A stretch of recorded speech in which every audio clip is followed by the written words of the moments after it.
Mark stood in the checkout line. Regular Tuesday, 9:30 in the morning. The supermarket was almost empty. An elderly woman ahead was counting change. Music played quietly in the background. He noticed a girl near the exit. About 7, maybe 8 years old.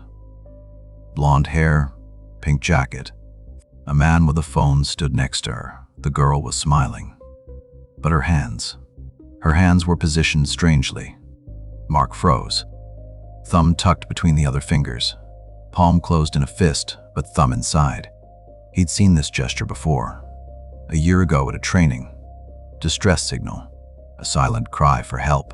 5 years ago, Mark worked in the police. Child Protection Unit. Saw a lot. Too much. Left after one case. A girl went missing. Cameras caught her at a shopping mall. A man was nearby. Mark reviewed the footage dozens of times, looking for clues, details. Missed something. Found her 3 days later, alive. But her eyes. There was no childhood left in those eyes.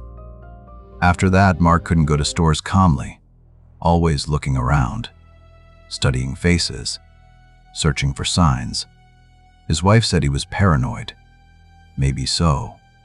But better paranoid than blind. The elderly woman paid, headed to the exit. Mark put his groceries on the belt. Milk, bread. Didn't take his eyes off the girl. The man was saying something to her. She nodded, smiled, but her hands still showed the signal. The cashier scanned the items. Mark handed over his card, looked at the terminal screen, thinking, maybe he's wrong. Maybe the girl just holds her hands that way. Kids act strange. He has a daughter himself, 8 years old, sometimes does weird things. But the look, fear was in the girl's eyes, well hidden. Behind the smile, behind the obedience. But fear. Mark took the bag, walked to the exit, slowly. The man and girl were heading to the parking lot. Gray car.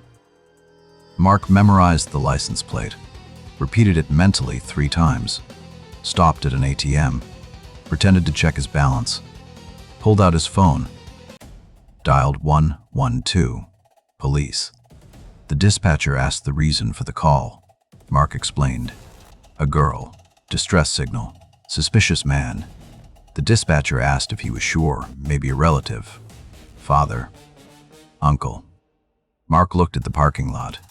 The man was opening the back door of the car. The girl was climbing inside. He didn't hold the door, didn't help, just pushed. Roughly. Sure. Mark was sure. Asked them not to turn on sirens, not to spook him. Gave the license plate number. Described the man. Tall. 45. Black jacket. Jeans. Short haircut. Scar on left cheek. Mark went to his own. Started it. Followed. At a distance. 2 cars between them. The dispatcher said patrol was on the way. 5 minutes. Mark had to maintain visual contact. 5 minutes. 300 seconds. Each felt like an hour. The gray car turned right. Onto a quiet street. Residential area. Mark followed. Heart pounding loud, palms sweating, but face calm. Professional mask. Years of service taught him. Remembered his old mentor's words. Captain Sokolov, gray-haired man with kind eyes and iron will. Always said one thing, pay attention to hands. Hands don't lie. Face can smile. But hands will show the truth. Mark didn't understand back then. Was young. Overconfident. Thought he saw everything, but saw only what he wanted to see. Now he understood. This girl's hands showed the truth. She's in danger. Mark won't walk past, not today. Not after that girl 5 years ago. The gray car slowed near an abandoned house. Crooked fence. Broken windows. The man got out. Looked around. Mark drove past. Stopped 3 houses down. Turned off the engine. Phone. Dispatcher still on the line. Mark gave the address. She said patrol in 2 minutes. He asked them to hurry, watched in the rearview mirror. The man opened the back door.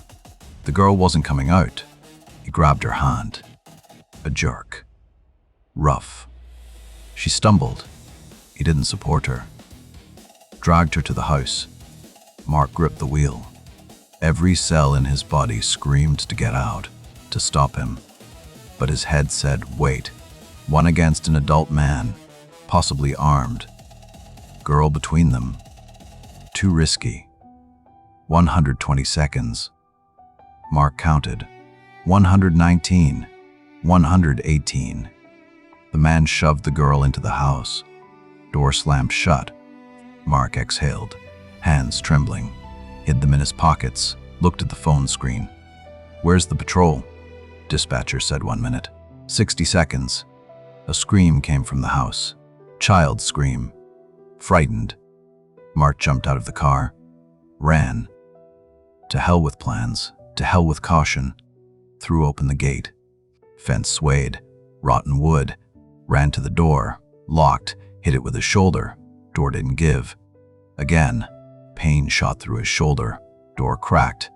Third hit. Door flew open. Hallway. Dark. Smelled of dampness and something else. Fear. Mark recognized that smell. Years in police taught him. Scream again. From the room on the right, Mark burst in.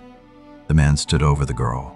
She was on the floor, pressed against the wall, face in tears, hands covering her head. The man turned, face twisted with rage, stepped toward Mark, swung. Mark dodged. Instincts, training, years in uniform. Body remembered. Grabbed the arm, turned the man around, pushed face into the wall, knee in the back, hands behind back. The man screamed, threatened. Mark didn't listen, held tight, until fingers hurt. Sirens. Finally. Closer. Closer. Stopped at the house. Footsteps. Police shouting. Ran into the room. 3 officers. Uniforms. Weapons. Recognized Mark. Nodded. One approached. Put handcuffs on the man. Mark let go. Arms were numb. Second officer approached the girl. A woman. Young. Knelt beside her. Spoke quietly. The girl sobbed. Nodded.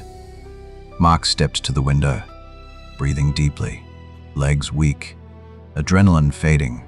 Leaving emptiness. Officer led the man out. He was still yelling. That Mark was crazy. That this was his niece. That he had the right. The female officer lifted the girl, hugged her, led her out of the room. Mark watched them go. 10 minutes later, social services arrived. 20 minutes later, they found the parents. Mother was crying. Father couldn't speak. The girl went missing yesterday evening, on her way from school. They called everyone. Police started searching. Mother came to Mark, hugged him. Words stuck in her throat. He just nodded. Understood. Father shook his hand, firmly, long, eyes glistening. Thank you, one word, but everything in it. Senior officer approached Mark. Familiar face. Andrei Petrov. Worked together once. Patted his shoulder. Asked how he knew. Mark showed him. Thumb tucked in the fist. Help signal. Petrov nodded. Heard about it. Canadian system. Signal for help. People show it when they can't speak. On video calls, in public places. Mark looked at the girl. She sat in the ambulance. Blanket on her shoulders. Hot tea in her hands. Mother beside her, stroking her hair. The girl raised her head, looked at Mark, smiled. Real smile, not like in the supermarket. Waved her hand, simply, like a child. Mark waved back. Petrov asked how he was. After that story, Mark shrugged. Different days. Today's a good day. Petrov smiled. Good. Saved a life. Caught a kidnapper. Yes. Definitely good. Mark got in his car, started it, looked at the shopping bag. Milk, bread, regular Tuesday. That became special. Drove home, turned on the radio. News, traffic, weather. Life went on. Remembered the supermarket, the line, the elderly woman with change, the girl at the exit. One detail. Hands positioned wrong. One detail changed everything. Captain Sokolov was right. Always pay attention to hands. Mark parked at home, took the bag, got out. His wife opened the door, smiled, asked why so long. He said the line was big. Daughter ran out, hugged him, asked if he bought her favorite cookies. Mark pulled out a pack, forgot what he was buying, but the cookies were there. She laughed, ran to the kitchen.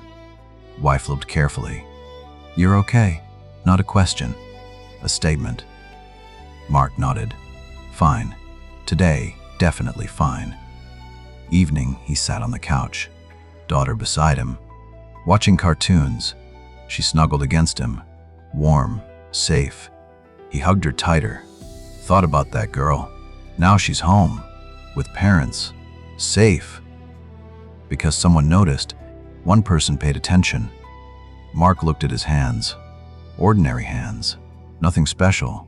But today, they grabbed a criminal, saved a child, returned a daughter to parents. One detail, one signal, one saved life. Did you know about this signal? Signal for help. Thumb pressed to palm, other fingers close over it. Created during the pandemic. For those who can't call for help out loud, on video calls, in public places, anywhere there are cameras or people. Tell others about it. Show children, family, friends. Maybe tomorrow you'll see this gesture. In line, on the street, on transport, and maybe you will save someone's life. Be attentive. Pay attention to details, to hands, to looks. Sometimes a cry for help is silent, but you can still hear it. If you see the signal, if something's wrong, call emergency services. Say you saw a signal for help. Describe the person, location. Don't try to act yourself if dangerous, but don't walk past either. One person, one action, change everything.